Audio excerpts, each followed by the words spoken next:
What happens when you get everything you hoped and dreamed for?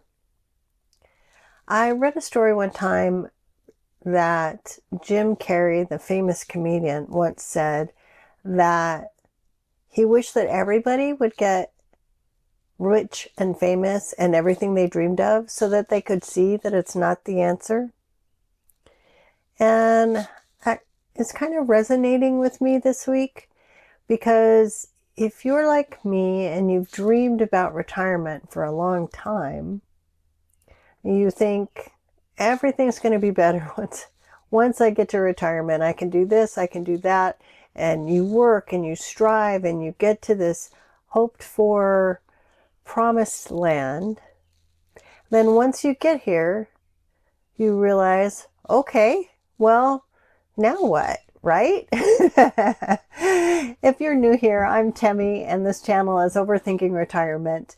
We're all about trying to think through retirement, what makes us happy, what gives us joy, and also the financial aspects of retirement. What can we afford? So I'm doing a weekly challenge, or David and I are doing a weekly challenge where we're trying to live on $120 a day. So today I'd like to do our weekly update for week 14 of our retirement, and then just talk about expectations of retirement and how to move forward after you reach this dreamland. And I am super enjoying retirement, but I just am now figuring out that one of the reasons I have trouble with these big life transitions is after I've worked forward and achieved a goal, I am left a little bit lost because I'm a very goal-oriented person and I need something to be looking forward to. So what do you look forward to? How do you deal with that in your retirement? For me, I think what I'm going to try to do to see if it works for me is to have some sort of objective or plan, some sort of event to look forward to and plan, probably surrounding travel for the foreseeable future, because travel is something that both David and I enjoy. So for this week, we are planning some cruises, and that is giving me some place to put my energy in terms of planning, and also something for us both to look forward to as we're living our day-to-day lives. So there is a quote that I read a few years ago, and it really seemed true to me. So the quote is about the essentials of happiness for humans, and it's from Joseph Addison. But in this quote he says, we need something to do, something to love, and something to look forward to.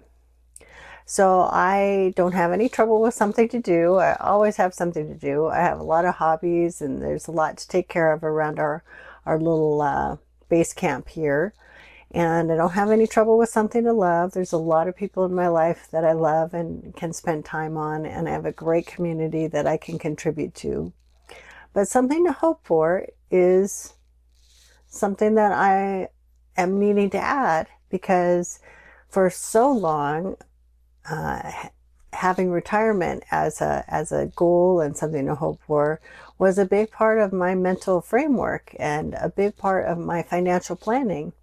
And now that I've gotten here, I need some new goal in order to be happy. So yeah, that's my little piece about, think about if you're feeling a little bit unfulfilled in retirement, that maybe there is just something you need to be looking forward to and something you need to be working towards. Getting this YouTube channel is something that's been fun and enjoyable, but it's not been something that I set like a lot of benchmarks, or that I have a strong achievable goal set for. I probably should, as a, just from a business perspective, but for now I'm enjoying the challenge of just trying to get some sort of content up and running every week for you guys to look at. So, but anyway, so yeah, our next step goal, or our next step, something to look forward to, is going on some cruises. We want to see if cruising, there's a lot of channels devoted to people cruising for their retirement and people living on cruise ships and so forth. And I've looked at those and it looks really fun, but I'm not sure if it's something David and I would enjoy. So we're planning 2 cruises in the Caribbean this fall, and yeah, we'll see if cruising is something we can afford and whether it's something we would enjoy. Even if we can't afford it, we'll try and work it in a little bit in our lives. So looking forward to that. So our budget this week was pretty simple. We are just staying at base camp, and so our expenses are not very high when we're staying at home. Here's our expenditures for week 14 of our retirement. We always start with our fixed expenses, which covers healthcare, covers health insurance, and our phones. Basically any yearly expense that's very predictable that I could just roll in to one big number and divide by 365. And it came out to $29 a day this year. So that's what we put in the budget. And then here, when we're staying at base camp, our lodging expense is $16, which covers all the fees and dues that we have to pay to stay in this campground.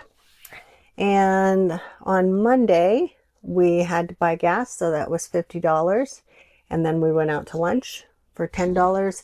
And so our total was $105. And you may wonder how we can afford to go out to lunch for $10. That's really reasonable.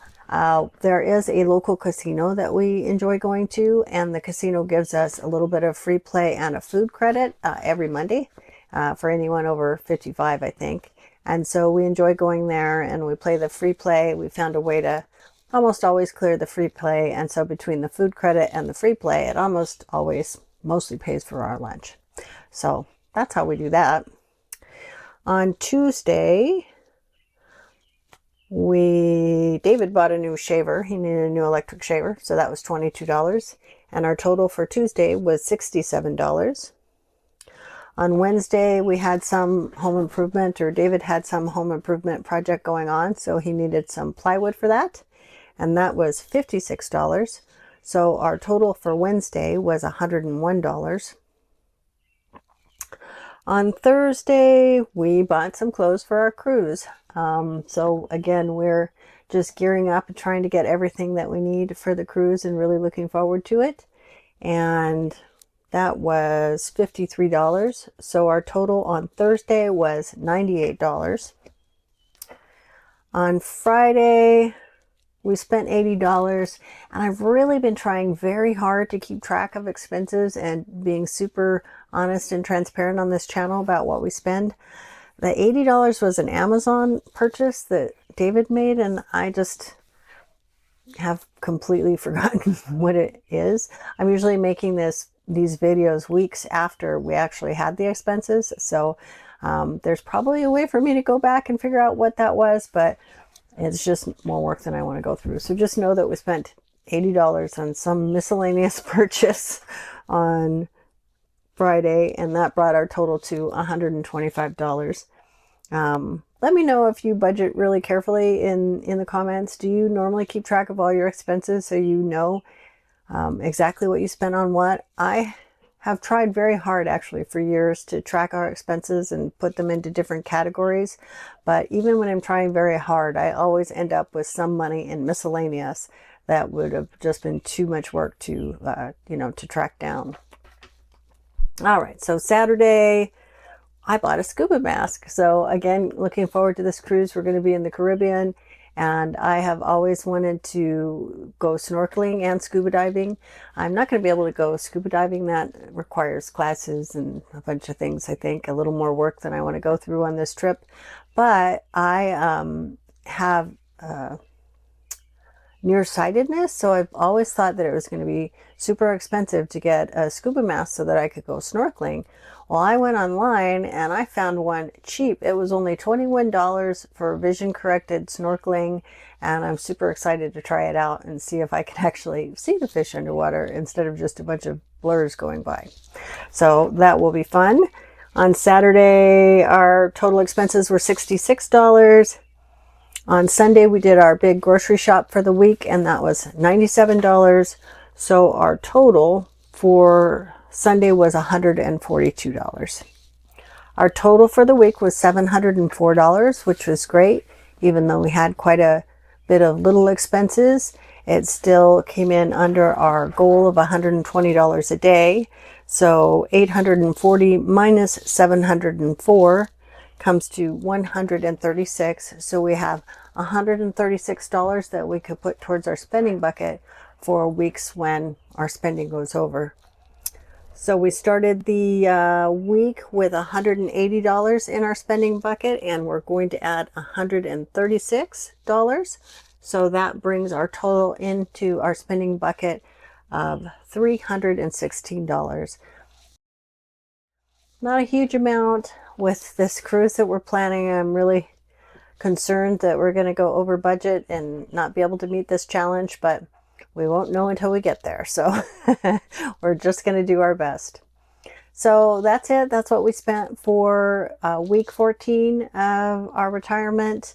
I hope you enjoyed it. And if you do enjoy this type of content, please like and subscribe. Follow along as we try and figure this whole retirement business out. What makes us happy, what makes us sad, what we can afford, what we can't afford.